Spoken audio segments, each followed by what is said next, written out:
মুরগির পেটের নিচে যে ডিমগুলো থাকে ওইগুলো থেকে কিন্তু বাচ্চা হয়, বাইরে যেগুলো থাকে ওগুলো এমনিতেই নষ্ট হয়ে যায়, পচে যায়, বোয়া বলা হয় ডিমগুলোকে।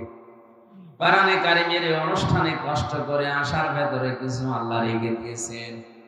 এখানে আসলে যে জিনিসটা পাওয়া যাবে আপনি লাইভ দেখে 20 কিলো দূর থেকে ওটা পাবেন না। কোন মানুষ যখন কোরআন শোনার জন্য বাড়ি থেকে বের হয়, আর আমরা এই নিয়তে যারা এসেছি, যদি আমাদের দুইটা বিষয় থাকে যে আল্লাহ আমি আজকে তাওবা করে ভালো হয়ে যাব, কি করি? এখানে কেউ আসবেন না, বসে, কিচ্ছু লাগবে না। আমি বুড়ো মানুষ না যে বারবার চা দেবে পানি দেবে।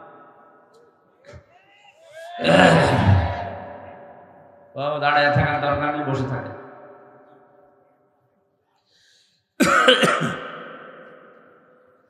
আসলে ভেতরে 3 বছর থাকার কারণে শরীরের কন্ডিশন খারাপ হয়ে গেছে। তাছাড়া তো আমার এমনিতে কোনো অসুবিধা ছিল না। কি খেয়েছি না খেয়েছি, এক ঘরের ভেতরে শরীরটা ভেঙে গেছে। এখন স্বাভাবিক হতে আরো সময় লাগবে। বের হওয়ার পরে ডাক্তার দেখিয়েছিলাম, উনি বলেছিল আপনি 12 ঘন্টা করে ঘুমাবেন। 12 ঘন্টা, 12 মিনিট ঘুমাতে দেয় না মানুষ। কালকে ছিলাম সে বরিশাল মেহেন্দিগঞ্জ, অনেক ভেতরে গৌরীপুর বলে এক এলাকায়। ওখান থেকে রাত 11:30টায় গাড়ি ছেড়ে দিনের বেলায় অনুষ্ঠান ছিল বাগমারা কেশরহাটের কোন এলাকায় যেন বাঙালি, ওখানে এসে আসরের নামাজ পড়েছি। সারাদিন সারা রাত গাড়িতে, এরপরে আবার এখানে। শরীর সাপোর্ট করলে আমার কিছু দরকার হবে না ইনশাল্লাহ। দোয়া চাচ্ছি আপনাদের কাছে, আল্লাহ যেন আমাকে সাপোর্ট করে। রাজশাহীবাসী, কোরআনে কারিমের প্রতি এই মহব্বত দেখে আমার একটা কথা মনে হচ্ছে, সূক্ষ্ম ষড়যন্ত্র গুলো দেশে কোরআনের বিরুদ্ধে চলছে। আমি বিশ্বাস করি কিয়ামতের আগে দেশে এগুলো সফল হবে না। আল্লাহ যেন আমার বিশ্বাসকে সত্যে পরিণত করেন, বলেন আমিন।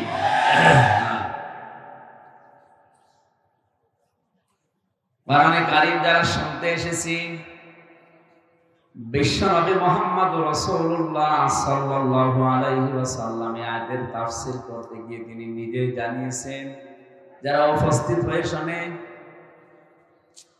কি আশ্চর্য, এত কানে আওয়াজ আসলে তোমার কথা ভুলে যাবে। এমনি দাঁড়িয়ে থাকেন, যদি বসতে না জায়গা পান দাঁড়িয়ে জায়গাগুলো বিছিয়ে দিচ্ছে, বসে পড়ে। আগে থেকে এগুলো ঠিক করতে পারেননি, প্রায় 10টা পার হয়ে গেছে, এখন ঠিক করছে। তাড়াতাড়ি করেন, তাড়াতাড়ি করেন, কথা বলবেন না, এমনি বসে পড়েন। সুবহানাল্লাহ আলহামদুলিল্লাহ লা ইলাহা ইল্লাল্লাহ সুবহানাল্লাহ আলহামদুলিল্লাহ লা ইলাহা ইল্লাল্লাহ সুবহানাল্লাহ। বসতে এত দেরি লাগে আপনাদের? বসেন, তাড়াতাড়ি বসে পড়েন। সুবহানাল্লাহ আলহামদুলিল্লাহ লা ইলাহা ইল্লাল্লাহ লা ইলাহা ইল্লাল্লাহ মুহাম্মাদুর রাসূলুল্লাহ। রাজশাহীবাসী, আল্লাহ পাক বলেন, মানুষ যখন বাড়ি থেকে এই নিয়তে বের হয়েছে যে আল্লাহ আজকে আমি মাসগ্রাম কোরআনের অনুষ্ঠানে যে তাওবা করে ভালো হয়ে যাব। কি আশ্চর্য না!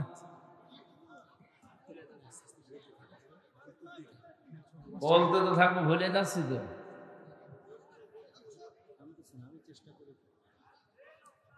এইভাবে করলে হবে না, আমি মোনাজাত করে দিই। কথা বলা যাবে না, বারবার বলছি না কথা বলা যাবে না। ইশারায় কাজ করেন ভাই, কথা বলা যাবে না। মাপ চাই আপনাদের কাছে, দোয়া চাই, কথা বলা যাবে না। যেখানে দাঁড়িয়ে থাকে থাক, কথা বলবেন না, চুপ করেন।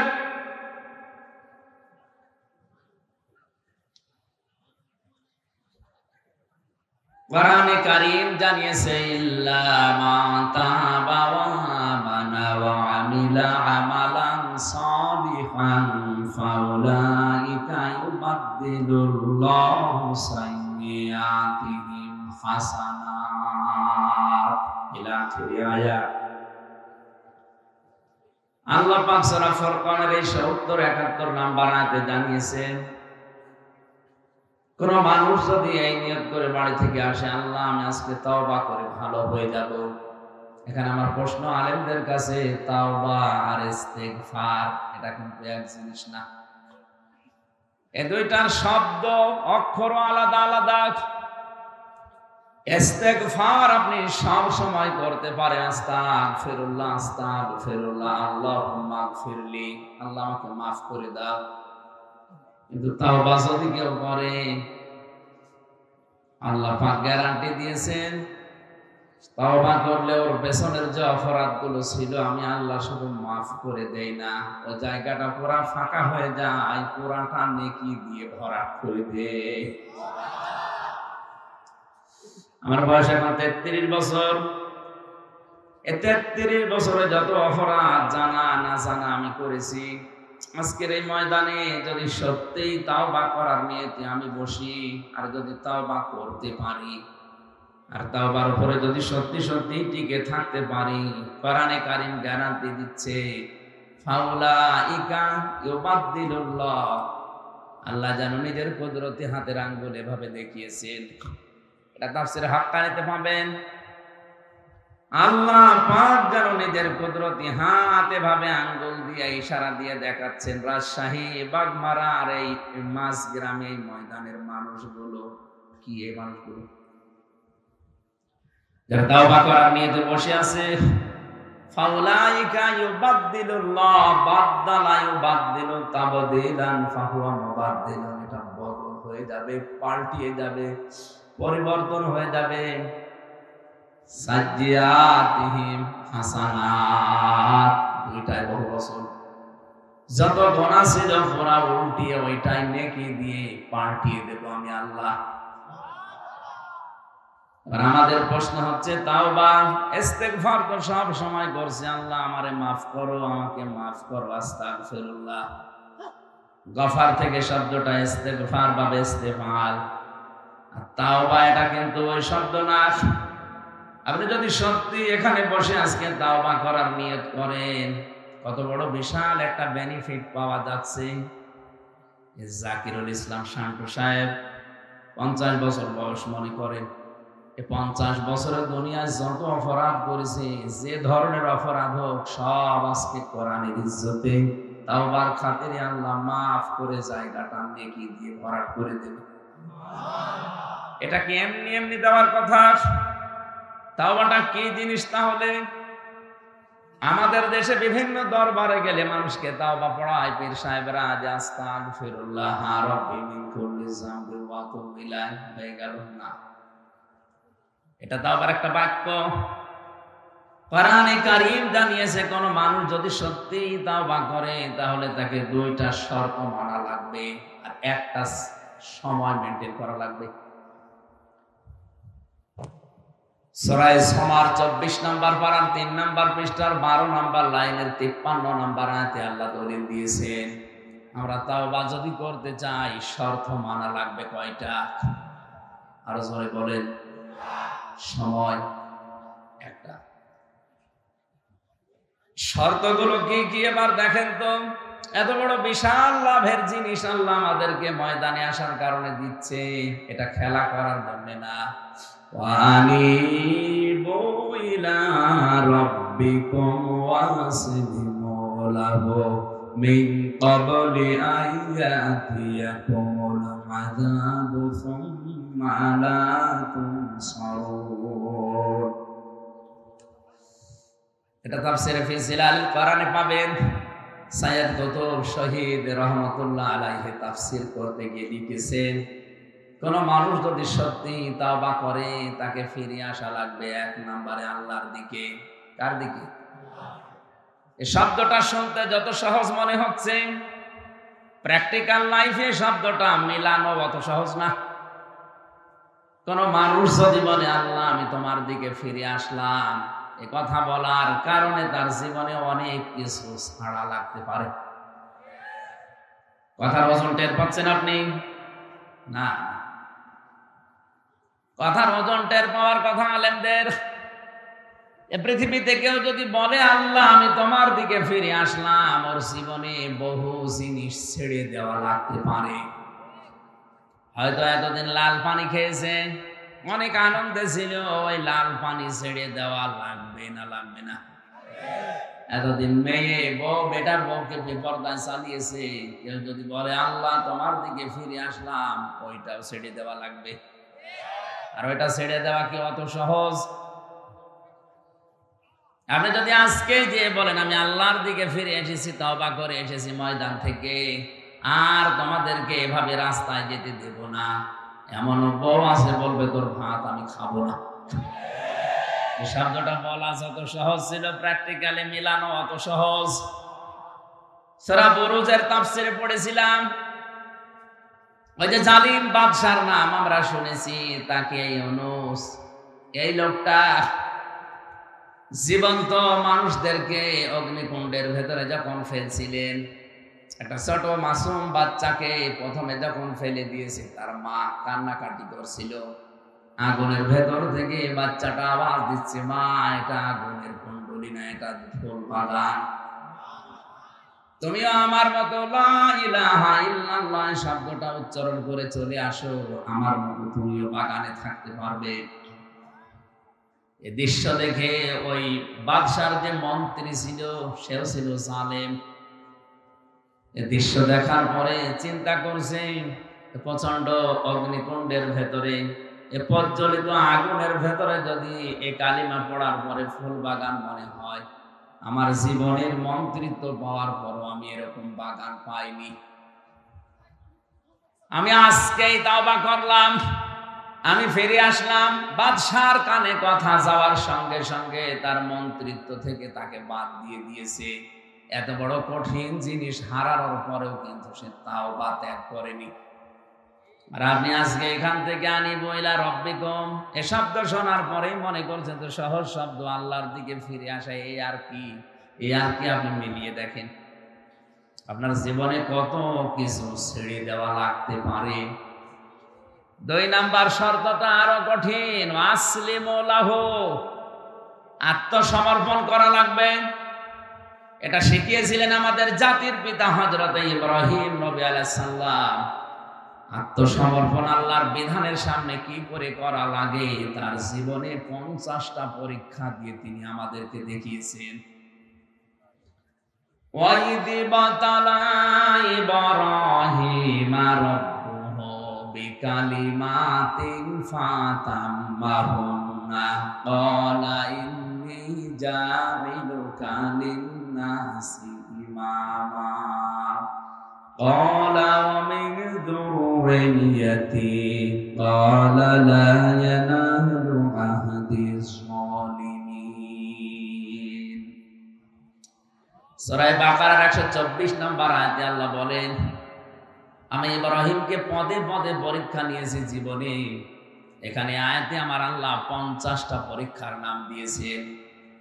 এটা তাফসীরে ফি জিলালিল কোরআনে পাবেন। প্রতিটি পরীক্ষায় হযরত ইব্রাহিম নবী উত্তীর্ণ হয়েছিলেন।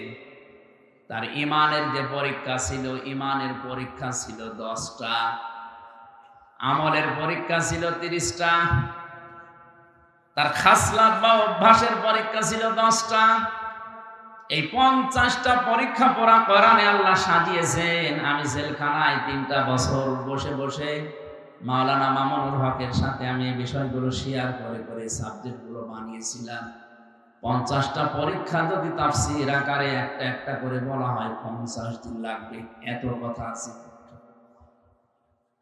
ঈমানের পরীক্ষা মহান আল্লাহ তাকে 10টা নিয়েছিলেন। আমার বিষয়ে কথা নাই, জন্য আমি শুধু ক্লাস দেই। আমলের পরীক্ষা নিয়েছিলেন তার জীবনে 30টা। সূরা আহজাবের 34, 35, 35 নাম্বার আয়াতে আল্লাহ বিষয়গুলো তুলে ধরেছেন। সূরা তাওবার 111 নাম্বার, 12 নাম্বার আয়াতে এগুলো আল্লাহ তুলে ধরেছেন। সূরা মুমিনুনের 1 থেকে 12 নাম্বার আয়াত পর্যন্ত আল্লাহ বিষয়গুলো তুলে ধরেছেন।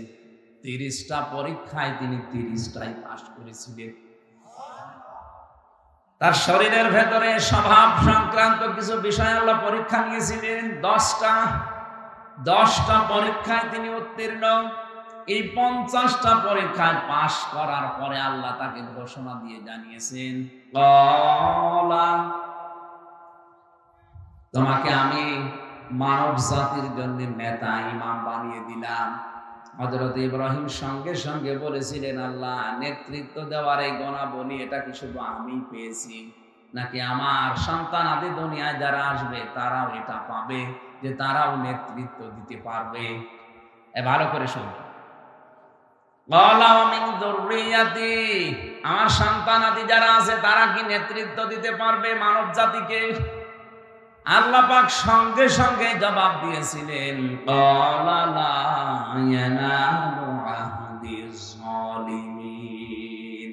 এই যে ইয়ানালু এটা মোসারে, বর্তমান ভবিষ্যৎ, প্রেজেন্ট ফিউচার। আহাদ মানে অঙ্গীকার করা, ওয়াদা করা। আল্লাহ বলেন কোন জালেমের জন্য আমি আল্লাহর কোন অঙ্গীকার নেই, ওয়াদা নেই। তার মানে আয়াত দিয়ে আল্লাহ ফতোয়া দিয়েছেন কিয়ামত পর্যন্ত কোন জালেম পৃথিবীর মানব জাতির নেতৃত্ব দিতে পারবে না। অথচ আজ পৃথিবীর বড় বড় জালেম যারা, তারাই নেতা হয়ে বসে আছে। তারা আজ ইমানদারদেরকে নিষেধ করে যে তোমরা এ লাইনে আসার দরকার নেই। আরে ভাই, আপনি তো জুলুম করছেন আপনার নফসের উপরে, আপনি জুলুম করছেন আপনার জনগণের উপরে, আপনি জুলুম করছেন ফিলিস্তিনের মানুষের উপরে। আপনার জন্য এই শব্দটা বলা মানায় না, তোর জন্য। এই নেতানিয়াহুর মতো এই জঘন্যতম বেয়াদবকে আপনি বলা সাজে না, ওরে বলা লাগবে তুই। তোর জন্য পৃথিবীতে নেতৃত্ব দেওয়াই জায়েজ নেই। তোর অনুসারী দুনিয়াতে যারা আছে তাদেরও নেতৃত্ব দেওয়া হারাম। আপনি কি মনে করছেন ওরা আল্লাহ একজন আছে বিশ্বাস করে না? করে। কেন? অহংকার করে, হিংসা করে শুধু আমাদের নবীকে ওরা মানে নাই। এই জন্য ওদের উপরে আল্লাহ নিজে লানত দিয়েছেন। দলালাত, গোমরাহি, এই শব্দটা ওদের উপরে চাপিয়ে দিয়েছেন। প্রতিদিন আমরা লক্ষ লক্ষ মুসলমানেরা ওদের জন্য বরদোয়া করি, গায়রিল মাগদুবি আলাইহিম ওয়ালাদ-দাল্লিন।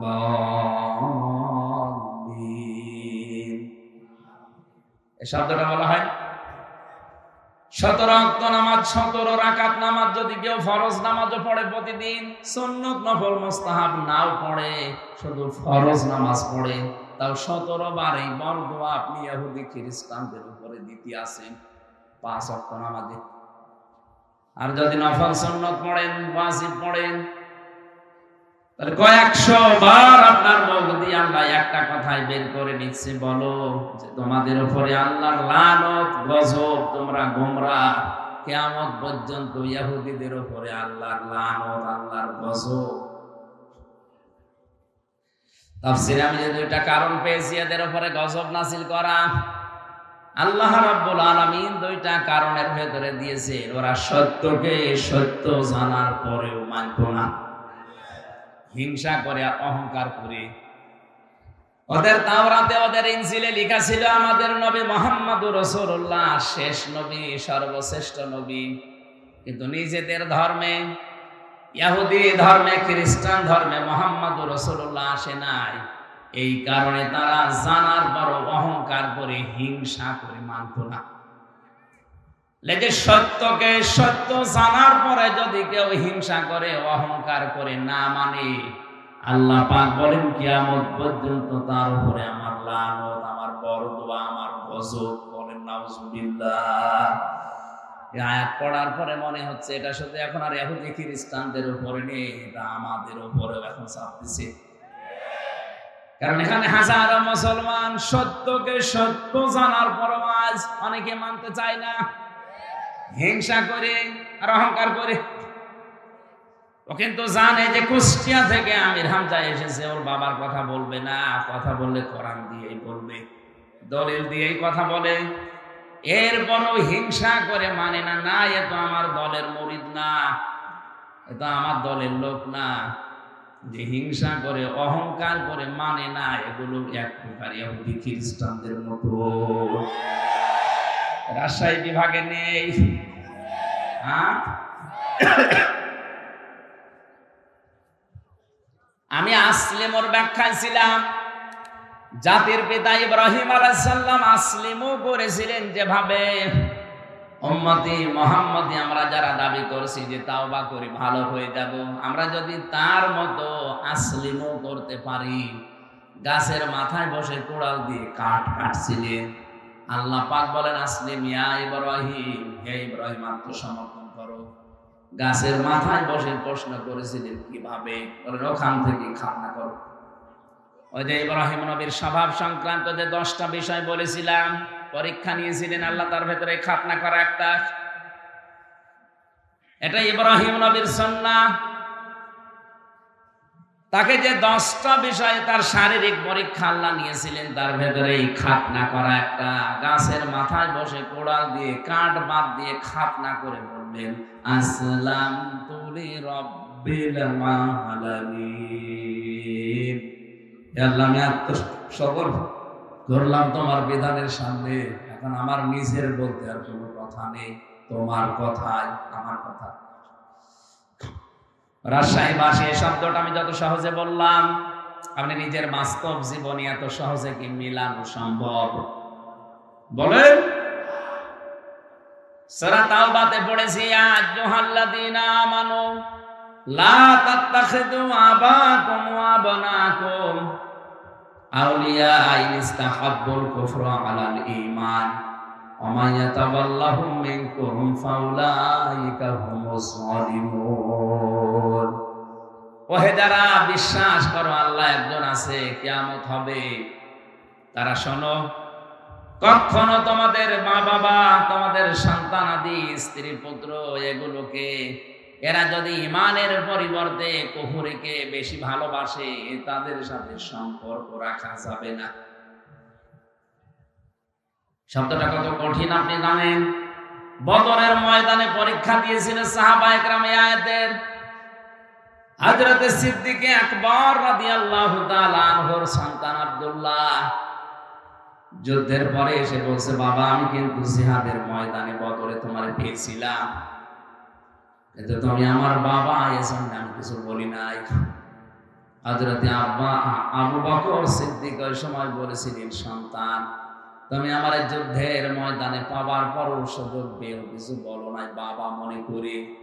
আল্লাহর কসম করে বলছে, আমি যদি তোমার একবার দেখতে পেতাম আর আমি যদি সুযোগ পেতাম, কসম হয় আল্লাহর, তুমি আমার সন্তান, এটা আমার মনে থাকতো না। কারণ আমি কোরআনে কারিমের আয়াত পড়েছি, ইন ইস্তাহাব্বুল কুফরা আলাল ঈমান। যে সন্তানাদি, যে স্ত্রী, যে ভাই ভাগ্যর, যে মা বাবা, এরা যদি আল্লাহ রাসূলের পরিবর্তে, ঈমানের পরিবর্তে কুফরিকে বেশি ভালোবাসে, তাদের সাথে সম্পর্ক রাখা যাবে না। তারা এই আয়াতটা বাস্তব জীবনে মিলিয়েছিল। আমরা আজ অনেকে মিলাতে পারি না। কোরআনে কারিমের আয়াতগুলো বিশেষ করে মধ্যপ্রাচ্যে যারা আছে মুসলমানেরা, আর আমরা এই বাংলাদেশ, ভারত, পাকিস্তানে যারা আছি, তারা কিন্তু কোরআনের আয়াত একই আছে, বাস্তব প্রেক্ষাপট মিলাতে গিয়ে আমরা আলাদা করে ফেলি। আমি রিমান্ডে থাকাকালীন এক হিন্দু অফিসার, ওর অনেকগুলো আয়াত দেখলাম মুখস্থ আছে। আমার বলছে, হুজুর একটা কথা বলি, আপনি তো মাওলানা মানুষ, আপনি তো বিভিন্ন জায়গায় ওয়াজ করেন। আমি সরকারি কাজে 2 বছর ইয়ামেনে ছিলাম, ওমান। ওখানে থাকাকালীন আমি দেখেছি ওনাদের কোরআনে কারিম হাদিস মেনে নেওয়ার, আমাদের কোরআনে কারিম হাদিস মানা, এই 3টা দেশে এক না। আপনি তো হিন্দু, অন্য জাতির লোক, কিভাবে কি বোঝেন? আমি যে দোকানে খাবার খেতাম, দোকানের মালিক বসে আছে, টাকা নিচ্ছে ক্যাশ, আর যেখানে খাবার দেয় হোটেলের বয় বলা হয়, ওটা ওই মালিকের নিজের আপন ছোট ছেলে। মানুষকে রুটি দেয়, পানি দেয়, এগুলো সব টেনে দেয় তরকারি। ডাক দিয়ে একদিন বললাম, ভাই আপনি এই দোকানের মালিক, এত টাকা পয়সা আপনার, আর আপনার নিজের ছেলে, ওকে মানুষের মতো মানুষ না করে ওরে বড় একটা জায়গায় তুলে না দিয়ে আপনি কি করেছেন? ছেলেকে হোটেলের বয় বানিয়েছেন। একটা কথা হলো, উনি ওনার ভাষা দিয়ে বুঝিয়েছে, ভাই আপনি কোন দেশের মানুষ আমি জানি না, তবে অনেকদিন আপনি আমার হোটেলে খাবার খান, জন্য আপনাকে বলছি। এটা আমার নিজের ছেলে হতে পারে, কোরআনে কারীম এবং নবীর হাদিস আমার সামনে আছে। ইয়া আইয়ুহাল্লাযীনা আমানু ইন্না মিন আযওয়াজিকুম ওয়া আওলাদিকুম আদুওয়াল লাকুম ফাহদারুহুম ইলা আখিরি আয়াত।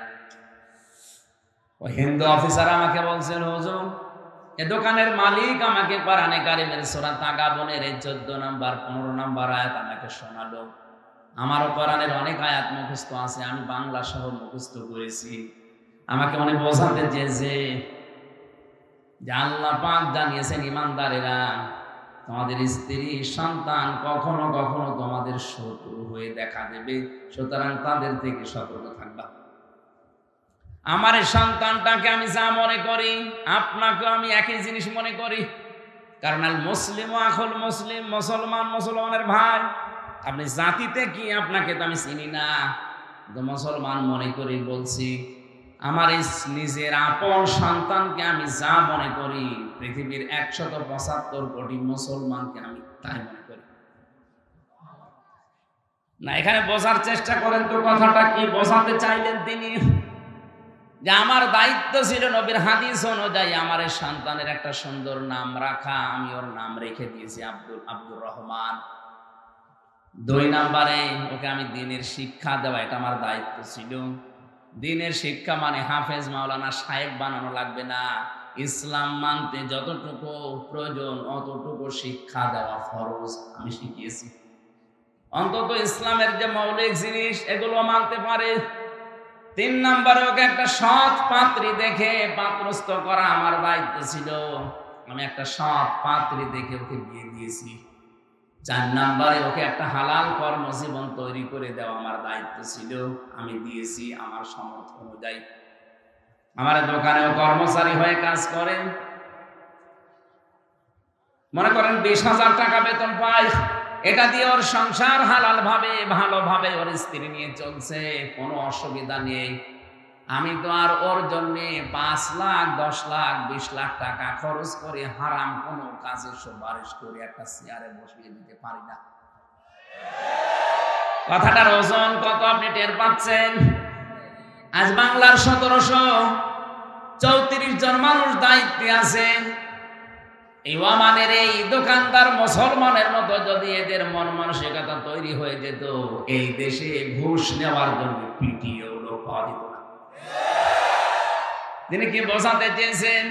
যে আমার সন্তানের উপরে হাদিস অনুযায়ী 4টা দায়িত্ব ছিল আপনার, আমি পালন করেছি। আমি কোরআনের আয়াত সামনে রেখেছি, যেহেতু আমার শত্রু, ওর থেকে সতর্ক থাকা লাগবে। ওকে এমন জায়গায় আমি তুলে দিতে পারি না যে জায়গায় যে ও যেখানে বসার যোগ্যতা রাখে না। আমি টাকা পয়সা ঘুষ দিয়ে প্রভাব প্রতিপত্তি খাটিয়ে ওই চেয়ারে ওরে বসিয়ে দিলাম, ওইটার কারণে ওই চেয়ারে বসে আরো হাজারো অন্যায় করবে। আপনি বলেন তো এই নিয়মটা বাংলাদেশে এখন কেউ মানছে? এই জন্য ওনাদের কোরআনে কারিমের আয়াতগুলো মানা আর আমাদের দেশের মানুষের কোরআনের আয়াত মানা একই আয়াত, কিন্তু মেনে নেওয়ার সিস্টেমটা এক না। আজ আমরা এই মন মানসিকতা নিয়ে যদি তৈরি হতে পারতাম যে ঈমান এবং আল্লাহর পরিবর্তে যারা কুফরকে, শিরককে, বেদাতকে বেশি ভালো মনে করে, ও আমার সন্তান হলো আমার শত্রু, ও আমার স্ত্রী হলো আমার শত্রু, ওর থেকে আমার সতর্ক থাকা লাগবে। হ্যাঁ, ওর প্রতি আমার যে দায়িত্বগুলো আছে জায়েজ পর্যায়ে আমি জীবন থাকতে পালন করে যাব। ওকে আমার দ্বীনের শিক্ষা দেওয়ার দরকার ছিল, আমি শিক্ষা দিয়ে দিয়েছি। আজকে দুপুরবেলা যেখানে মাহফিল ছিল আমি বলেছিলাম, এদেশে বাংলাদেশে একজনের 4টা ছেলে, সব হায়ার এডুকেটেড, সব উচ্চ শিক্ষিত, আর 2টা মেয়ে। 6 ভাই বোন মিলে বাবার সম্পদগুলো নিজেদের নামে লিখে দিয়ে 95 বছর বয়সী এই বৃদ্ধকে পাঠিয়ে দিয়েছে রাস্তায়। যা অনেকে শোনার পরে একটু আফসোস করলো, দেখলাম বলছেন নাউজুবিল্লাহ। কেন আপনি নাউজুবিল্লাহ বলবেন? এ দোষ কি শুধুমাত্র ওই 6 ছেলে মেয়ের? ওই মুরব্বীর দোষ নেই? ওর যে 4টা দায়িত্ব ছিল, একটা একটাও পালন করে নাই। ছেলে মেয়েদের নাম রাখার ক্ষেত্রেও ও এমন এমন নাম রেখেছে, নামের ভেতরে প্রভাব আছে। নাম রেখে দেয় ডেঞ্জার। ডেঞ্জার মানে কি? অত বড় হয় ভয়ঙ্করী হবে।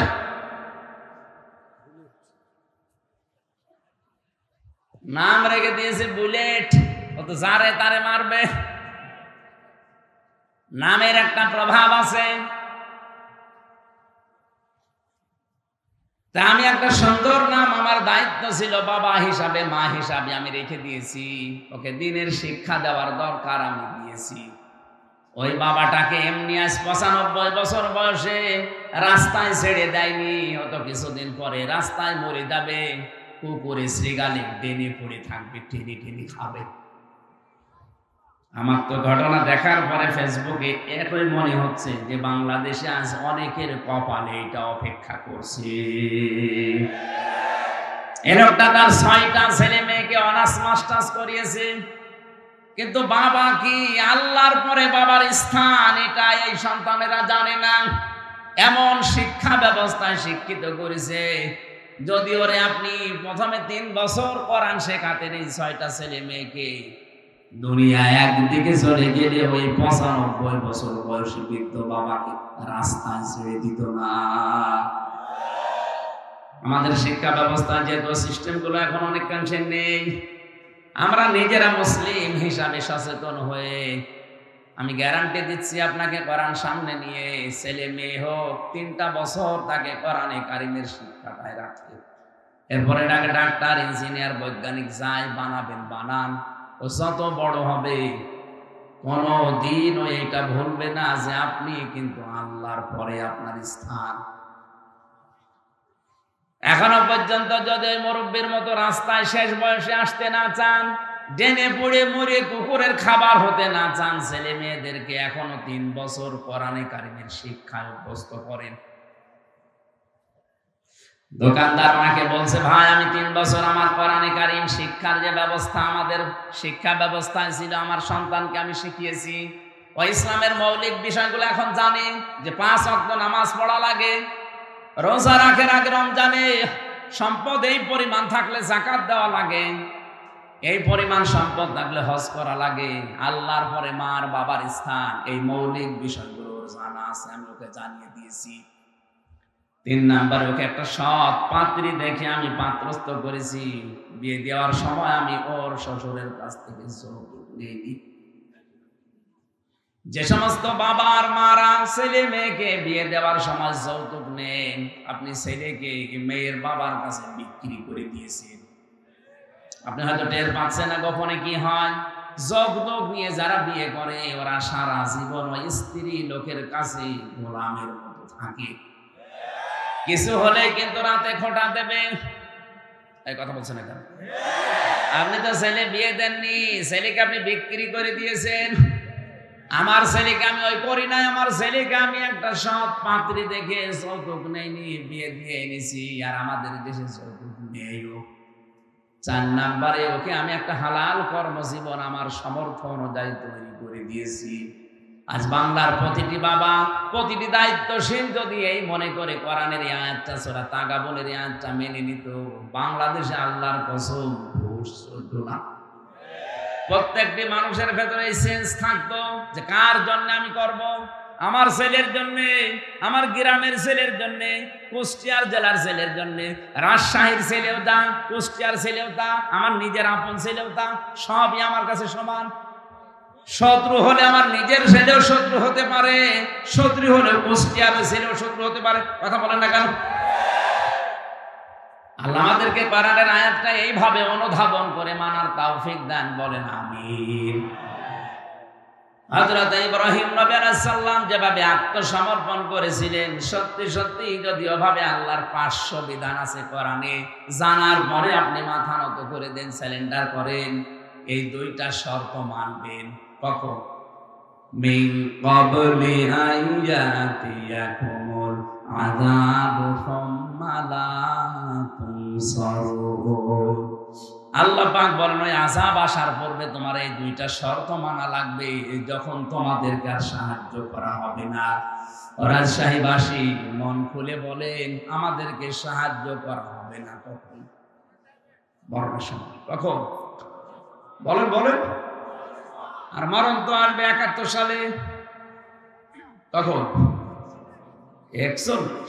এখন বসে আসি, দাঁড়াতেও না পারি, কথা বলেন না কেন? সুতরাং আমাকে শর্ত মেনে নেওয়া লাগবে দুইটা, সময় মেনটেন করা লাগবে একটা। শর্ত তো আমরা কম বেশি জানলাম, অনেকে মেনে নেওয়ার সিদ্ধান্ত হয়তো নিয়েছে যে আল্লাহর দিকে আমি আজকে ফিরে আসব, আল্লাহর বিধানের সামনে আমি আত্মসমর্পণ করব। এতে যদি অনেক কিছু ছেড়ে দেওয়া লাগে আমি রাজি আছি।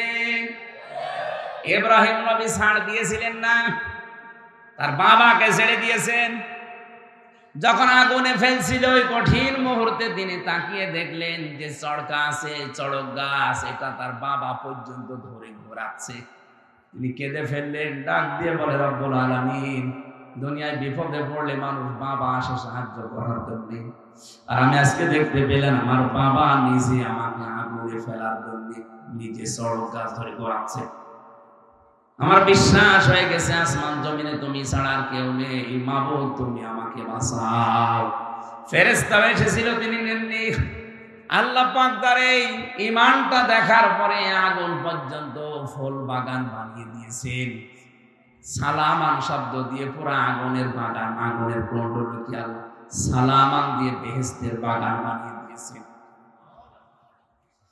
আমার রাজশাহীবাসী, আমি আবার বলছি এই শর্ত দুইটা যদি সত্যি আজকের এই ময়দানে এসে আমরা মেনে নেওয়ার সিদ্ধান্ত নিতে পারি, আর সময়টা যদি মেনটেন করতে পারি যে না 41, 71 না, এখনই মরণ এসে যেতে পারে, সুতরাং আমি এখনই পরিবর্তন হয়ে গেলাম।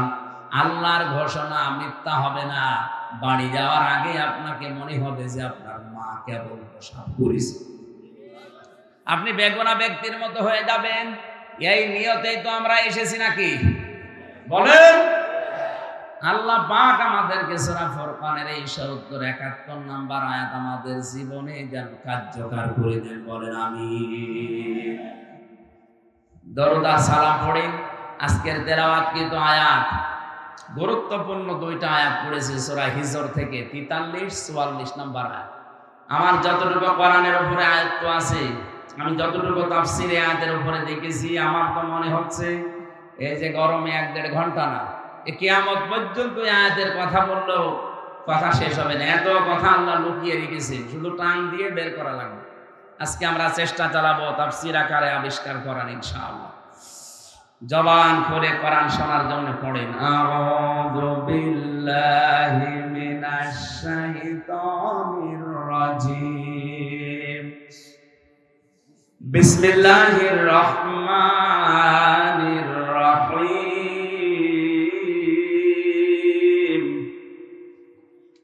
ওয়া ইন্না জাহান্নামা লামাউইদুহুম আজমাইন,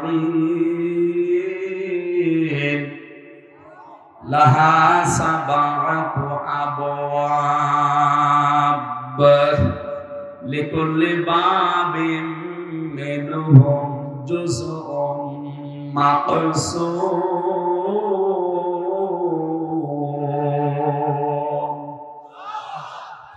সাদাকাল্লাহুল আযীম। সূরা হিজর। কোন সূরা? হিজর মানে পাহাড়ের পাথর। কিসের পাথর? পাহাড়ের পাথর নামে আল্লাহ এই সূরাটা নাযিল করলেন। 99টা আয়াত দিয়েছেন। এই সূরার সর্বশেষ আয়াত হচ্ছে আল্লাহ পাক বলেন ইবাদত করতে থাকবা ওই সময় পর্যন্ত যতক্ষণ তোমার কাছে মরণ না আসে। তার মানে ইবাদত এটা শুধু 2-1 দিন 5 দিনের ব্যাপার না, মানুষের জীবনে ইবাদত চলবে ওই সময় পর্যন্ত যতক্ষণ পর্যন্ত মরণ না আসে।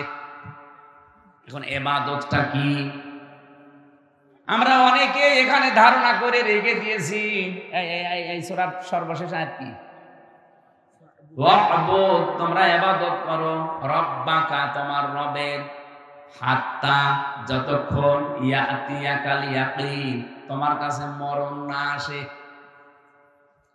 আমি আয়াতের তাফসীর পড়তে গিয়ে কাবির ফখরুদ্দিন রাজি রহমতুল্লাহ আলাইহির 5টা মন্তব্য পেয়েছি। আমি কি তাফসীর আকারে বলবো না কিচ্ছা বলবো? তাফসীরুল কোরআন মাহফিল আপনি লিখে দিয়েছি, এই জন্য আমি ওইদিকে যাচ্ছি।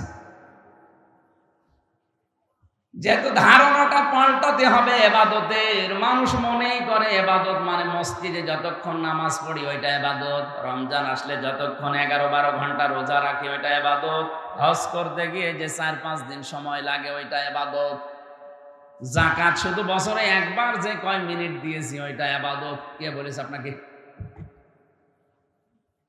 আল্লাহ পাক বলেন মরণ যতদিন না আসে ততদিন পর্যন্ত ইবাদত করবা তোমার রবের। তার মানে শব্দ থেকে বোঝা যায় ইবাদত শুধু মসজিদের এই 5 মিনিট 7 মিনিট 10 মিনিট না, রমজানের 11-12 ঘন্টা না, অবশ্যই ইবাদত করা লাগবে আজরাইল আসার আগ পর্যন্ত। এই হিসাবে আমি যে খাবার খাই এটাও ইবাদত। কথা বলেন না?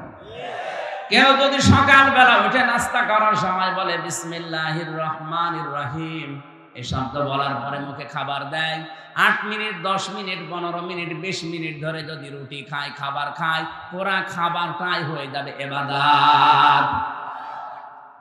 খাবার খাওয়ার পরে টয়লেটের প্রয়োজন দেখা দেয়, টয়লেটে প্রবেশ করার সময় যদি কেউ বাম পা দিয়ে প্রবেশ করে বলে আল্লাহুম্মা ইন্নী আউযু বিকা মিনাল খুবুসি ওয়াল খাবাইস, হে আল্লাহ আমি যত দুষ্ট জিন আছে সে নারী জিন হোক পুরুষ জিন হোক তাদের থেকে তোমার কাছে আশ্রয় চাই।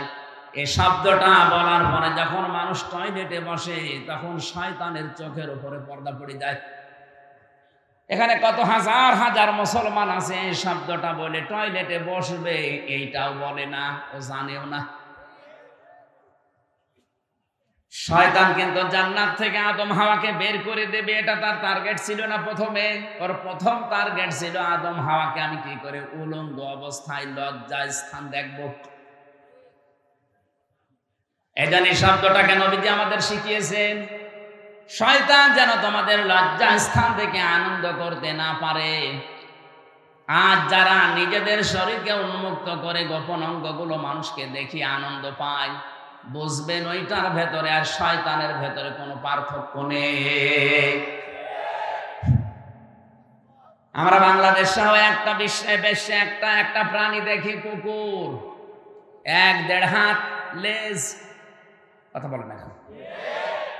অথচ লেজটা পুরো উল্টো করে দেখিয়ে মানুষকে বলে যা দেখবি দেখ। ও কিন্তু ঢেকে রাখলে রাখতে পারে, এ কথা বলছে না। ও ঢেকে রাখলে রাখতে পারে, লজ্জা স্থান উন্মুক্ত করে মানুষকে দেখে আরো আনন্দ পাচ্ছে। আজ যারা নিজেদের গোপন অঙ্গকে, যে সমস্ত বিষয়গুলো ঢেকে রাখা দরকার ছিল, এগুলো যারা জনগণকে দেখিয়ে উন্মুক্ত করে আরো আনন্দ উল্লাস করে, বুঝবেন এইটা আর কুকুর সমান।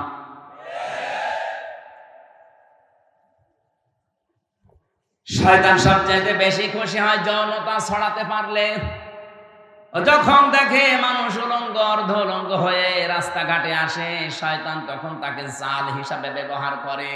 তাহলে যে সমস্ত মহিলারা বেপরদায় রাস্তায় আসে, বুঝবেন ওটা মহিলা না, ওইটা শয়তানের জাল। এর রাজশাহী নেই।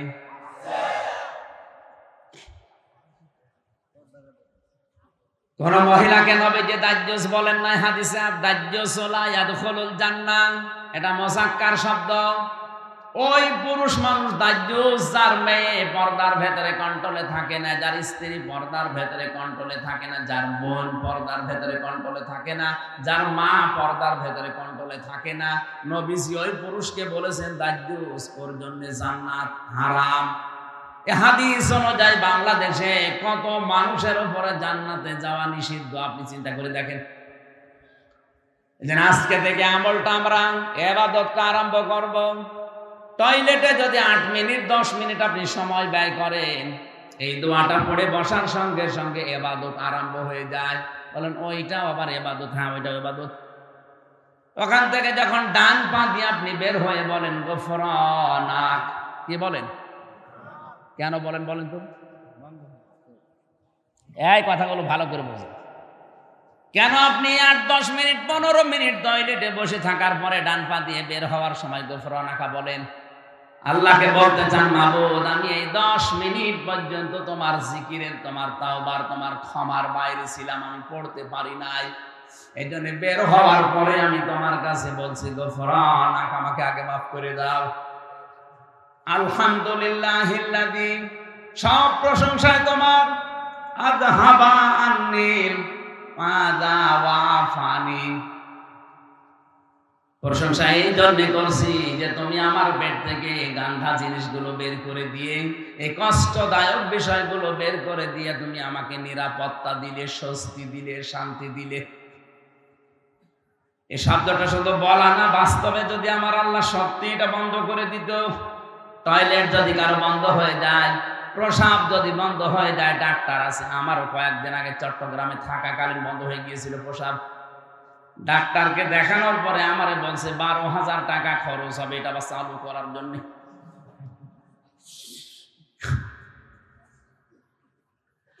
আল্লাহ পাক যদি আপনার বন্ধ করে দিত, শরীরের কত জার্মগুলো আল্লাহ পায়খানা প্রসাবের মাধ্যমে দিনে আল্লাহ বের করে দিচ্ছে। এই জন্য তো আপনি শুকরিয়া আদায় করলেন। এই যে যতক্ষণ থাকলেন পুরো 8-10 মিনিট আপনার ইবাদত হিসাবে গণ্য হয়ে গেছে। বলেন সুবহানাল্লাহ। এবার আমার আসল কথা, এই খারাপ খেয়াল করেন। এই যে 7-8 মিনিট আমি যাই বললাম টয়লেট নিয়ে যাওয়া আসা, এই ইবাদতটা নিয়ে অনেকে কিন্তু আনন্দে আছে যে না অসুবিধা নেই, এটা ভালো কথাই বলছে। আরে ভাই, 8-10 মিনিট টয়লেটে থাকা যদি ইবাদত হয়, বিশ্বনবী যে 10 বছর কোরআন দিয়ে রাষ্ট্র চালালেন, এটা ইবাদত না? এটা শুনলে আপনার গায়ে জ্বালা করে। তাহলে আমি কি খালি টয়লেটের ওয়াজ করব? টয়লেটের আদব কায়দা এই কথাগুলো শুনলে খুব ভালো লাগছে। হুজুর আরো বলেন 10 মিনিট ধরে। 10 মিনিটে যদি আপনি আনন্দ পান, 10 বছরে আপনার আনন্দ আরো বেশি পাওয়া দরকার। ওই আনন্দটা আমরা দুনিয়ার বিষয় মনে করে ছেড়ে দিয়েছি। এই জন্য আজ তামাম দুনিয়ার মুসলমানেরা জুলুমের শিকার।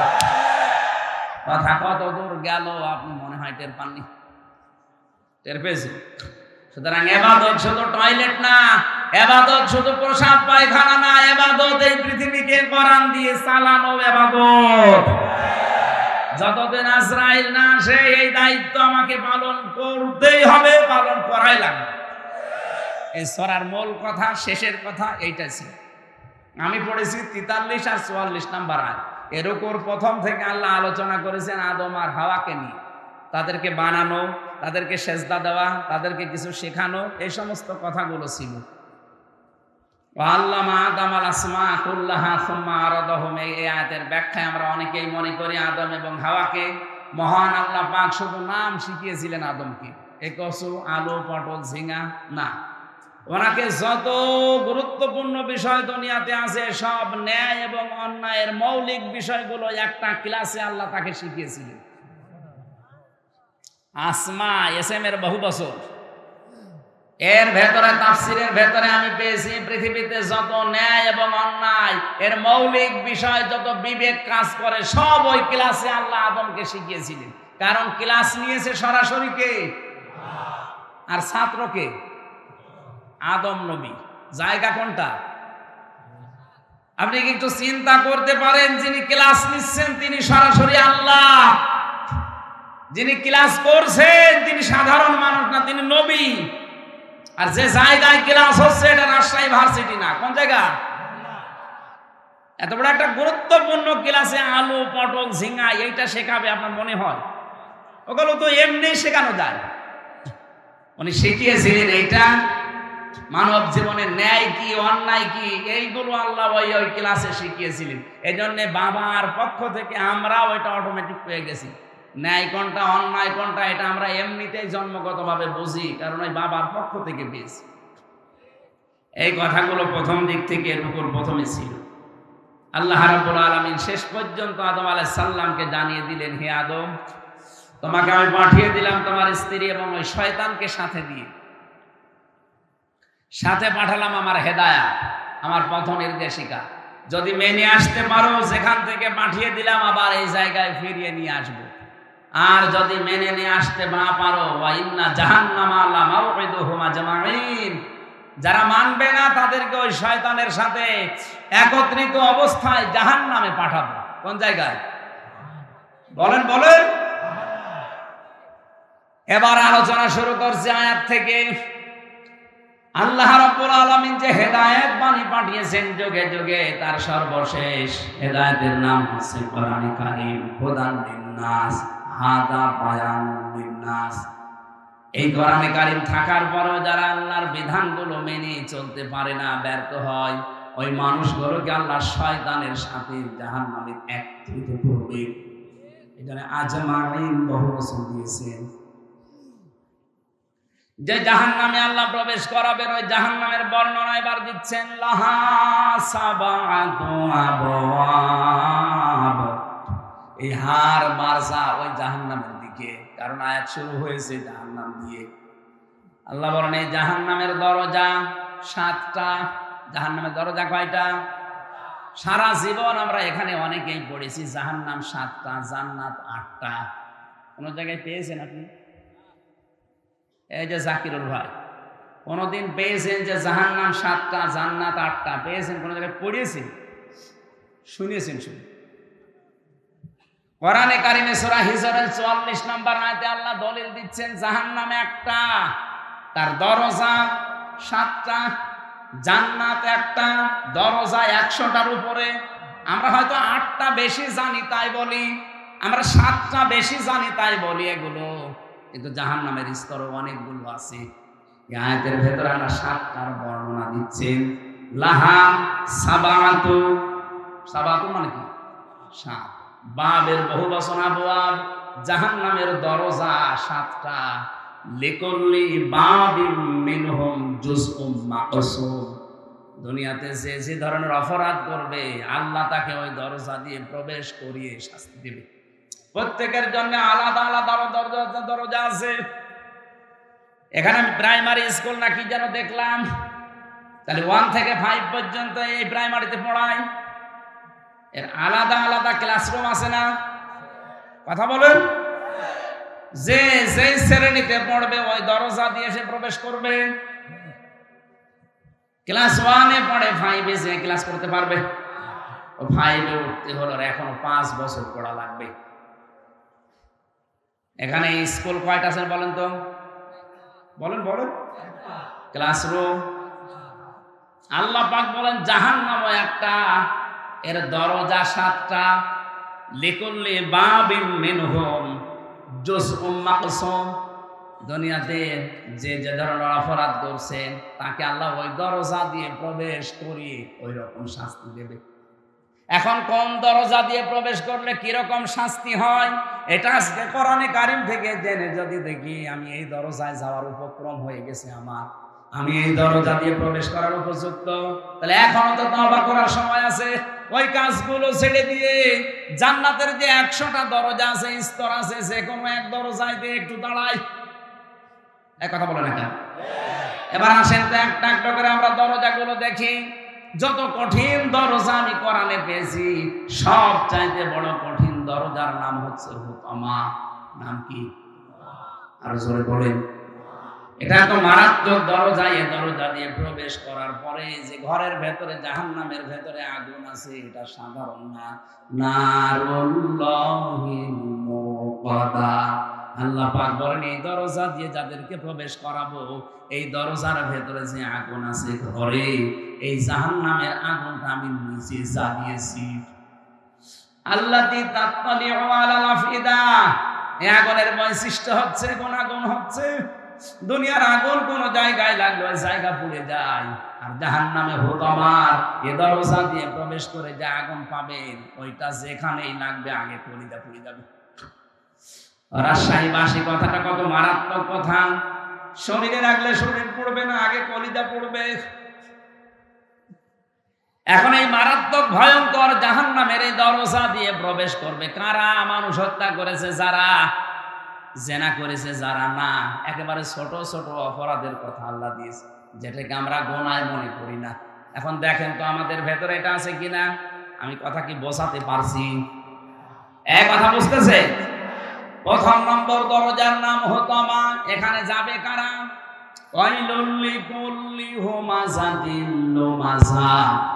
যারা সামনে পেছনে মানুষের নিন্দা করে, বদনাম করে। এখন বলেন বাংলাদেশে এই দোষে দোষী মানুষ নেই? সামনে পেছনে মানুষের যারা বদনাম করে বেড়ায়, মানুষের নামে আন্দাজে দোষ দেয়, এটা খারাপ ধারণা করে একজনের প্রতি, এটা যে কত বড় ভয়ঙ্কর অপরাধ। এই অপরাধটা বাংলাদেশে যদি না থাকতো, আমার তো মনে হয় হাজারো মানুষ জুলুম থেকে বেঁচে যেত। আমার জীবনে যে 3টা বছর কেটে গেল জেলখানায়, আমার তো ধারণার উপরে কিচ্ছু জানি না ও বিষয়ে, আন্দাজে বলছে তুমি এটা করতে পারো, তোমার কথা শুনে এরকম করেছে, এই ধারণা করে আপনি খাটালেন, অথচ আমি কিছুই জানি না ও বিষয়ে। শুধু আমি এখানে, হাজারো মানুষ আজ এই ধারণার বশবর্তী হয়ে মিথ্যা অভিযোগে অভিযুক্ত হয়ে অনেকেই বিভিন্ন জেলখানায় আছে। জমি জায়গা নিয়ে মারামারি ছিল, গন্ডগোল ছিল, এখন আর পেরে উঠছে না। করবে কি? 4 বছরের নাতি দিয়ে এর নামে ধর্ষণের মামলা দিয়ে জেল খাটাচ্ছে 7 বছর। আপনার বিশ্বাস না হলে আপনি রাজশাহী চলেন। গাজীপুরের কাশিমপুর কারাগারে আমরা 10,000 মানুষ ছিলাম, 4 জেল মিলে। আমার মনে হয় নারী পুরুষের এই ধর্ষণ মামলাটাই প্রায় 3,000। সব এরকম, কিচ্ছু জানে না। হয়তো মারামারি হয়েছিল 10 বছর আগে, ওরে ঘায়েল করবে কি দিয়ে? কিছুই পায় না। যখন 3 বছরের ছোট নাতি দিয়ে ওর নামে ধর্ষণের মামলা চালিয়ে 7 বছর জেলে দিয়েছে। মানুষের প্রতি একটা ধারণা করা কত খারাপ, মারাত্মক। তাফসীরের ভেতর থেকে এবার শোনাচ্ছি শিক্ষার জন্য। এটা যারা করছেন তারা থামেন, নয়তো আপনার জন্য হোতামা নামক দরজা কিন্তু উন্মুক্ত হয়ে আছে। ওই দরজায় যে ফেরেশতা আছে তার নাম মালেক। নাম কি? ও কিন্তু দাঁড়িয়ে আছে, যেই যাবেন বলবে এদিকে আয়। কেন আসলি হোতামায়? এ জায়গায় কেন আসলি? এটা তো খারাপ জায়গা, আল্লাহ জ্বালিয়েছে আগুন। তুই দুনিয়ায় থাকতে কথাগুলো শুনিস নাই? কাল্লা লায়ুম বাযান্না ফিল হোতামা ওমা আদরাকা মাল হোতামা। আপনি জবাব দিতে পারবেন না, এজন্য জবাব আমি এখন দিয়ে দেই। আন্দাজে কারো সামনে পেছনে বদনাম করবেন না, উল্টা পাল্টা ধারণা কারো করে করবেন না। ধারণা করা এটা যে কত বড় মারাত্মক অপরাধ। ইমাম মালিক রহমতুল্লাহ আলাইহির জামানার একটা কাহিনী আমি তাফসিরে পেয়েছি। একটা মহিলা মারা গেছে, তাকে ধোয়ানোর জন্য পাশের বাড়ির এক মহিলা এসেছে লাশ ধোয়াবে। ভালো করে শিক্ষা নেওয়ার জন্য শুনবেন। টয়লেট পরিষ্কার করিয়েছে, হঠাৎ এই রানের উপরে যে হাত দিয়েছে, হাত গেছে আটকে, আর ছড়ে না। বহু চেষ্টা করছে, কয়েক ঘন্টা ধরে হাত ছড়ছে না। এলাকায় যিনি ইমাম সাহেব ছিলেন তিনি ফতোয়া দিলেন, এক কাজ করেন, এই জীবিত মহিলার তো হাত কাটা যাবে না, এই মরা মহিলার চামড়া কেটে ওখান থেকে বাদ দিয়ে দেন। মৃত মহিলার স্বামী আর সন্তান বলছে, না আমার স্ত্রীও ভালো, আমার মাও ভালো।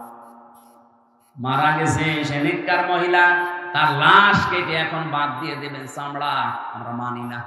দরকার হয় যদি বেশি প্রয়োজন হয় ওই মহিলার হাত কেটে বাদ দিয়ে দেন। ওই মহিলার স্বামী বলছে, না আমার স্ত্রী নেককার, আমার মন মতো। আমি এখানে একটা প্রশ্ন করছি, আমি স্বামী সহ যত স্বামী বসে আছে, কোরআন আমার সামনে আছে, 100% আল্লাহকে সাক্ষী রেখে গ্যারান্টি দিতে পারবেন যে আপনার স্ত্রী আপনার কাছে 100% মন মতো? হাত তোলেন তো একজন দেখি, আন্দাজে হাত তুললে কিন্তু আমি ক্যামেরা দিয়ে জিজ্ঞাসা করি। সম্মানিত মা বলেন, আমি হাসির খোরাকে দেয় না। থামেন, এত বড় বড় নেতা এখানে বসে আছে, ওই হাত তোলা সাহস পাচ্ছে না জাকির ভাই? বলতে পারছে না যে আমার বউ আমার কাছে 100% মন মতো? আমিও পারছি না। আমি ভয়তে হাত তুলি, কারণ রেকর্ড হচ্ছে, ম্যাডাম আমার বাড়ি বসে দেখছে না। সম্মানিত মা বোনেরা যারা বসে আছেন, কারা জানি না বিভিন্ন মহিলা প্যান্ডেলে, আর এটা তো মহিলা প্যান্ডেলে 10,000 20,000 মহিলা না, তাম পৃথিবী এখন লাইভ চলছে। এটা লক্ষ লক্ষ মহিলারা এখন এর সামনে বসে আছে। এখানে যদি 50,000 মানুষ থাকে, একটা বুড়ো মানুষ হাত তুলিস, ও আজ বাদে কাল কবরে যাওয়ার কথা। ও বললেই কি আর না বললেই কি, এতগুলো মানুষ আমরা কেউ যেই বলেছি আল্লাহর দিকে সাক্ষী রেখে বলেন, কেউ আর হাত তুলতে সাহস পাচ্ছে না। তার মানে জান্নাতে যাওয়া মহিলা এখন কম না বেশি? ওই একটার বউ শুধু যাবে। আলহামদুলিল্লাহ, যাক, বুড়ো মানুষ হলো ভালো। আপনার বউর জন্য আমরা দোয়া করব। আপনি হাসতেছেন, বলেন তো একটা মানুষ বাদ দিয়ে কেউ সাহস পাইল না। এ লোকটা যখন বলেছে আমার বউ আমার মন মতো, আমি হাত কাটতে দেব না, আমি তো এসেছিলাম উপকার করার জন্য, আর এখন আমার এই বিপদে ফেল, তখন বলছে ঠিক আছে এভাবে থাকো, পোশাক পায়খানা তো প্রয়োজন হয়েছে এই মহিলার, কিন্তু হাত তো ছড়ে না, কি করবে। শেষে ওই দেশের প্রধান বিচারপতি ছিলেন ইমাম মালিক রহমতুল্লাহ আলাইহি, মদিনায় তিনি বাস করেন। ঘোড়ায় নিয়ে তাকে ঘোড়ায় চড়িয়ে নিয়ে আসা হচ্ছে। এই মহিলার কাছে পর্দা দিয়ে ঘিরে দিয়ে প্রশ্ন করছে ইমাম মালিক, আল্লাহর বান্দি কি কি হয়েছে সঠিকভাবে বলবা, মিথ্যা কথা আশ্রয় নিলে কিন্তু আমি ধরে পারবো।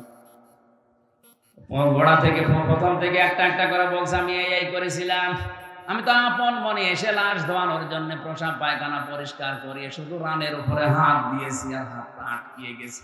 ইমাম মালিক বলছে না, আমার একটা কথা কেমন যেন ছাড় ছাড় মনে হচ্ছে। আর একটা কথা এর ভেতরে আছে গোপন, সত্যি করে বলো কি, আমার কাছে কিন্তু কোরআন আর হাদিসের রাডার আছে, আমি ধরে ফেলবো। ধমক দেওয়ার পরে মেয়েটা বলছে, ইমাম আমি যখন লাশ ধোয়াতে চাচ্ছিলাম, পোশাক পায়খানা পরিষ্কার করিয়ে যখন রানের উপরে হাত দিয়েছি, ওই সময় এই মহিলার প্রতি একটা খারাপ ধারণা নিক্ষেপ করেছিলাম। আগে মনে মনে বলেছিলাম, কাউকে আমি শোনাইনি, মনে মনে আমি বলেছিলাম তুমি তো উপরে ফিটফাট, কিন্তু ভেতরে তোমার তো সদরঘাট। কারণ হচ্ছে এই তোমার বাড়িতে আমি একটা পুরুষ মানুষকে একদিন প্রবেশ করতে দেখেছিলাম, পরবর্তীতে জানতে পারলাম ওইটা আসলেই ওর আপন নিজের বড় ভাইয়ের ছেলে। বলেন তো ভাইয়ের ছেলে ওই মেয়েটার সম্পর্কে কি হয়? ফুফু। কি হয়? ফুফু বোঝেন? 14 জন মহিলার সাথে 14 জন পুরুষের সাথে একজন মহিলার দেখা করা যায় যাচ্ছে কয়জন? তার ভেতরে ভাইয়ের ছেলে নেই। এক কথা বুঝতেছেন? এই তো মাহারাম পুরুষ, এই 14 জনের ভেতরে ভাইয়ের ছেলে, আপন ভাইয়ের ছেলে হলে যায় যাচ্ছে। অথচ সেটা আমি না জেনে খারাপ মন্তব্যর উপরে নিক্ষেপ করেছিলাম। আল্লাহর নবী জানিয়েছেন, মান সালিমাল মুসলিমুনা মিন লিসানিহি ওয়া ইয়াদিহি। আমি হাদিসটা প্রথমে পড়েছিলাম। আল্লাহর নবী জানিয়েছেন ওইটাই তো মুসলমান, যার হাতের দ্বারা মুখের দ্বারা অন্য মুসলমানের নিরাপদ থাকে। তোমার হাতের দ্বারা তোমার এই মুখের দ্বারা এমন একটা কিছু নিক্ষেপ করেছিলে যেটার দ্বারা এই মহিলার উপর একটা কলঙ্কের দাগ পড়েছে তার চরিত্রে, অথচ ওই দোষ এই মহিলা করে নাই। যে পুরুষকে তুমি বের হতে চেয়ে দেখেছিলে ওটা তার আপন ভাইয়ের ছেলে, ওটা তার ফুফু হয়। কি হয় বলেন বলেন? ফুফুর সাথে মায়ের সাথে কোনো খারাপ ধারণা করে মেনে নেওয়া যায়, আর এটা জায়েজ আছে। শেষ পর্যন্ত তুমি যখন এই ধারণাটা মুখ দিয়ে মনে মনে নিক্ষেপ করে দিয়েছো, মহান আল্লাহ তোমাকে ছাড়ে নাই, এই পাপের শাস্তি দুনিয়ায় পাঠিয়েছে। সূরা নিসা 5 নম্বর পারা 15 নম্বর পৃষ্ঠা 13 নম্বর লাইনের 112 নম্বর আয়াতে এই আয়াতের দলিল আছে, ওমাই ইয়াকসিব খাতিয়াতান আও ইসমান সুম্মা ইয়ারমি বিহি বারিয়ান ফাকাদ ইহতামালা বুহতানা ওয়া ইসমান মুবিনা। এটা ইবনে কাসিরে আছে। আল্লাহ পাক বলেন, দুনিয়াতে এমন বহু মানুষ আছে নিজে অন্যায় করে, আর অন্যায়টা যখন হয়ে যায় তখন একটা নিরপরাধ মানুষের ঘাড়ের উপরে দোষটা চাপিয়ে নিজে ভালো সাজে। এই দেশে নেই। এই কথা বলে না কেন? নিজে অন্যায় কাজ করেন, নিজে ঘুষ খান, নিজে সুদ খান, আর একটা নিরপরাধ মানুষের উপরে দোষটা চাপিয়ে দিয়ে তার জীবনটা নষ্ট করে দেন। আল্লাহ বলেন, ফাকাদ ইহতামালা বুহতানা ওয়া ইসমান মুবিনা। এরকম অপরাধ যারা করে তারা যেন প্রকাশ্য পাপের বোঝা বহন করে নিয়ে বেড়ায়। আজ হয়তো আমরা এটা দেখতে পাচ্ছি না, তাই যদি আদম নবীর ওই শরীয়ত থাকতো তাহলে গোনাগুলো আজ আমরা দেখতে পেতাম, আপনি রাস্তায় বের হতে পারতেন না। বাংলাদেশে বহু মামলা যারা দায়ের করে, এই মামলাগুলোর আয়ু যারা আছে, মামলাগুলোর বাদী যারা আছে, আমার তো মনে হয় হাজারো মানুষ ধরা খেত, রাস্তায় বের হতে পারতো না। তুমি যখন এই অন্যায়টা করে ফেলেছ, তোমার শাস্তি আছে কোরআনে কারিমে দুইটা। ওয়াল্লাযীনা ইয়ারমুনাল মুহসানাতি সুম্মা লাম ইয়াতু বিআরবা'তি শুহাদা ফাজলিদুহুম সামানিনা ওয়া লা তাকবালু লাহুম শাহাদাতান আবাদা ইলা আখির আয়াত। সূরা নূরের 4 নম্বর আয়াতটা তিনি তেলাওয়াত করলেন। উপস্থিত স্বামী দুইজন আছে, ওর স্বামী আর মৃত মহিলার স্বামী, দুইজনকে বললেন আমি প্রধান বিচারপতি এই দেশের, কোরআনে কারিম দিয়ে রায় দিয়ে দিলাম, এই মহিলা যদি নিরপরাধ কোনো নেককার মহিলার উপরে জেনার তহমত, ধর্ষণের তহমত, ব্যভিচারের তহমত লাগায়, আর যদি 4 জন সাক্ষী জোগাড় করতে না পারে, তাহলে তার প্রথম শাস্তি 80টা বেত মারা। 2 নাম্বার, কোনোদিন তার সাক্ষী আর কবুল হবে না, আদালতে গ্রহণ করা হবে না। ওর যেহেতু সাক্ষী নেই, তাহলে 80টা বেত মারা লাগবে এখন, আর জীবনে বেঁচে থাকতে ওর সাক্ষী আর আদালতে গ্রহণ হবে না। এই আয়াতটা যদি আজ বাংলাদেশের সংসদে 53 বছর আগে কায়েম থাকতো, এই কথা বলছেন, কত মানুষের সাক্ষী এমনি বাতিল হয়ে যেত। আমরা মামলার চার্জশিট দিয়েছে, বিচার শুরু হবে। বলেন তো এই মামলায় কিছুই আমি জানি না, আনসার আর কি যেন নাম দিয়েছে, জীবনে ছাতা নামও শুনি নাই। এখন এই মামলায় যারা সাক্ষী দেবে, মামলার আইনজীবী আছেন, অবশ্যই সাক্ষী তো আছে, নয়তো রিপোর্ট দিল কি করি। এই সাক্ষী যারা দেবে, কোরআন আমার সামনে, আল্লাহর কসম, এই মামলায় যারা সাক্ষী দেবে, বলেন একটা কথা সত্য বলতে পারবে, সব বানিয়ে মিথ্যা কথা বলা যাবে। যারা কোনো নিরপরাধ মানুষের উপরে কোনো দোষ চাপিয়ে, ওটা যদি সত্যি সত্যি না হয়, প্রমাণ না হয়, তাহলে 2টা শাস্তি কোরআন তাদের দিয়েছে। 80টা বেত মারা লাগবে। 2 নম্বরে, জীবনে আদালতে তার কোনো সাক্ষী মরণ পর্যন্ত কবুল হবে না, গ্রহণ হবে না। জল্লাদকে ডাক দিয়ে বলে শুরু করে, 80টা বেত মারা শুরু হয়ে গেছে, 79টা পার হয়ে গেছে, কিন্তু হাত খোলে না। জল্লাদ ডাক দিয়ে বলে, ইমাম, কোরআন দিয়ে তো রায় দিলেন, কিন্তু হাত তো খোলে না। ইমাম মালিক বললেন, না, ওয়া তাম্মাত কালিমাতু রাব্বিকা সিদকাও ওয়া আদলা লা মুবাদদিলা লিকালিমাতি। কোরআনে কারিমে আল্লাহ বলেন, আমার কালামে যা কথা আছে সব সত্য কথা, সব ইনসাফপূর্ণ কথা, আর কোনোদিন আমার কালামের কথা পরিবর্তন হবে না। যেহেতু আমি 80টা বেতের কথা জানিয়েছি, সামানিনা, 80টা মারতে হবে, 79টা হয়েছে। আমি আল্লাহর কোরআনে 100 ভাগ বিশ্বাস করি, বিচার আমি কোরআন দিয়ে করেছি, এটা সঠিক হয়েছে, তুমি আর একটা মারো। জল্লাদকে যখন বলে আর একটা মারো, সঙ্গে সঙ্গে 80টা শেষ হতে হাত চট করে খুলে যেতে দেরি হয়নি। আমি শুধু সুবহানাল্লাহ নাউজুবিল্লাহ পড়ার জন্য বলি নাই। এখানে শিক্ষা কি? নিরপরাধ কোন মানুষের উপরে যে বিষয় সে জানে না, এরকম একটা তহমত যদি কেউ লাগিয়ে দেয়, ওটা যেন প্রকাশ্য পাপের বোঝা বহন করে নিয়ে বেড়ায়, এটা কিন্তু ওই মহিলাকে দিয়ে আল্লাহ দেখিয়েছেন। আমার মনে হয় এটা যদি আজ বাংলাদেশে আল্লাহ দেখাতো, কত মানুষ এমনিতে ওয়াজের আগে ভালো হয়ে যেত। এখানে জাহান্নামে হতমারা দরজা উন্মুক্ত তাদের জন্য, যারা সামনে পেছনে মানুষের গীবত করে, আন্দাজে দোষ চাপিয়ে দেয়, এর কথা ওর কাছে লাগায়, তালাতালি করে সম্পর্ক নষ্ট করে দেয়। এই এতটুকু অপরাধের কারণে এই ভয়ঙ্কর দরজা দিয়ে আপনি যাবেন, আপনি কোনোদিন কল্পনা করেছেন? এখানে হাজার হাজার মানুষ, আমার মনে হয় অনেক মানুষ এমন পাওয়া যাবে দুনিয়ার কোনো বিষয় নিয়ে কথাবার্তা বন্ধ করে আছে 3 দিন, 7 দিন, 10 দিন, 3 বছর কথা বলে না। কি অপরাধ করেছে? মুরগিতে ধান খেয়েছে, এই অপরাধ। না, যারা 3 দিনের বেশি পার হয়ে গেছে কথাবার্তারা বলেন না। যদি আজকের এই ময়দান থেকে এটা মিটিয়ে যেতে না পারেন, আর এই অবস্থায় যদি মরে যান, আপনি বেঈমান হয়ে মরবেন। এক্ষুনি মেটানো লাগবে। শুধু ওয়াজ শুনতে আসা না, এখান থেকে ওয়াজ বাড়ি নিয়ে যাওয়া লাগবে। কথাবার্তারা বন্ধ করে দিয়েছেন 3 দিনের অধিক। এরকম কেউ থাকলে হাত তোলেন তো। কি কথা বন্ধ করেছেন কোন কারণে? না, আখিরাতের কোন বিষয় আল্লাহর সাথে রিলেটেড, ইসলামের সাথে, ওইটা হলে বাদ আলাদা।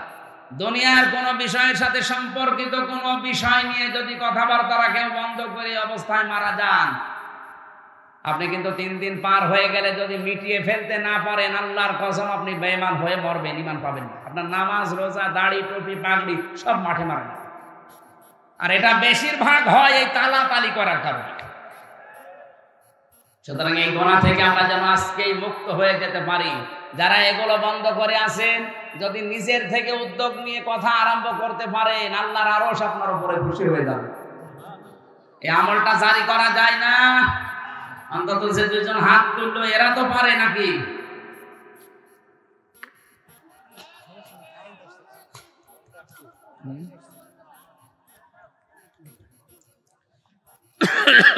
গরমে তো কথা বলা কঠিন হয়ে যাচ্ছে।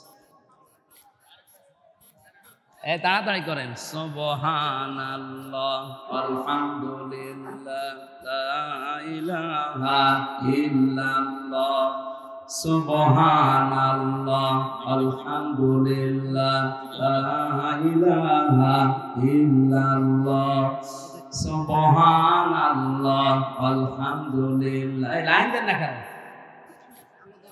তাড়াতাড়ি দেন। সুবহানাল্লাহ আলহামদুলিল্লাহ লা ইলাহা ইল্লাল্লাহ। লা ইলাহা ইল্লাল্লাহ মুহাম্মাদুর রাসূলুল্লাহ। সমাজ ভাইরা, গরমে যে অবস্থা, আপনারা বসে আছেন, ধন্যবাদ আপনাদেরকে। এখন প্রায় রাত 12টা বেজে যাচ্ছে, তাহাজ্জুদের সময় হয়ে যাচ্ছে। আর 7টা যে বিষয় ছিল এর ভেতরে একটা একটা করে বলতে গেলে ফজর হয়ে যাবে। আমরা যতটুকু শুনেছি, এই গুনাহ থেকে অন্তত আমরা যেন আজকে নিজেকে মুক্ত রাখতে পারি। 2 নম্বর অপরাধ হচ্ছে আয়াতের পরে আল্লাযী জামা মাল ওয়া আদ্দাদা, যারা মাল সম্পদ জমা করে আর বারবার হিসাব করে। ইয়াহসাবু আন্না মালাহু আখলাদা, ও মনে করে চিরস্থায়ীভাবে আমার কাছে থাকবে। এই সমস্ত অপরাধী মানুষগুলো হোতামা নামক দরজা দিয়ে প্রবেশ করবে আল্লাহর সালানো আগুনের ভেতরে। আল্লাহ আমাদের হেফাজত করুন, আমিন। আমি পারিবারিক জীবনে দাম্পত্য কলহ এবং তার সমাধান নিয়ে জেলখানায় বসে 2টা বই লিখেছিলাম। বিশেষ করে যে এটা পুরুষের জন্য একটা, মহিলার জন্য একটা। পরিবারে কেন অশান্তি হয় এবং এটা মেটানোর 17টা পদ্ধতি আছে। এটা অ্যাপ্লাই করবেন আপনার মেয়েকে, আপনার বউকে, আপনার বোনকে, মাকে দিয়ে। এটা অবশ্যই নিয়ে যাবেন গাড়িতে বা স্টেজে আছে, এটা মহাদাতের পরে নিয়ে ওদেরকে উপহার দেবেন, আমিন। আজকে কালকে আসর থেকে মাগরিব পর্যন্ত 7 প্রকার মানুষকে আল্লাহ ঘৃণা করেন। 27 প্রকার মানুষকে ঘৃণা করেন। আমি সামারাইজ করে 7 প্রকার বানিয়েছি কোরআন দিয়ে। এটা কালকে রাজশাহী বাগমারাতে বলা হবে। কোন জায়গায় জানেন? বানিয়া নরদাস। ওখানে আসর থেকে মাগরিব পর্যন্ত আগামীকাল এই 27 প্রকার মানুষের ভেতরে 7 প্রকারের কথা বলবো। আল্লাহ যাদেরকে ঘৃণা করেন ওই জায়গায় কথা হবে ইনশাআল্লাহ। আগামীতে নভেম্বর, ডিসেম্বর বা জানুয়ারি, ফেব্রুয়ারিতে এখানে যে কামিল মাদ্রাসা আছে না, ওই জায়গায় ফেব্রুয়ারিতে একটা ডেটের কথা চলছে। আর এই যে আমার মহাশিদ ভাই নাকি আবু বকর, কি জানো নাম, আবু বকর মেধা ভাইয়ের একটা দাওয়াত নেওয়ার কথা চলছে। ওনারটা হয়তো এই যে এই তাহেরপুর পৌরসভার পাশে কোথায় যাবে।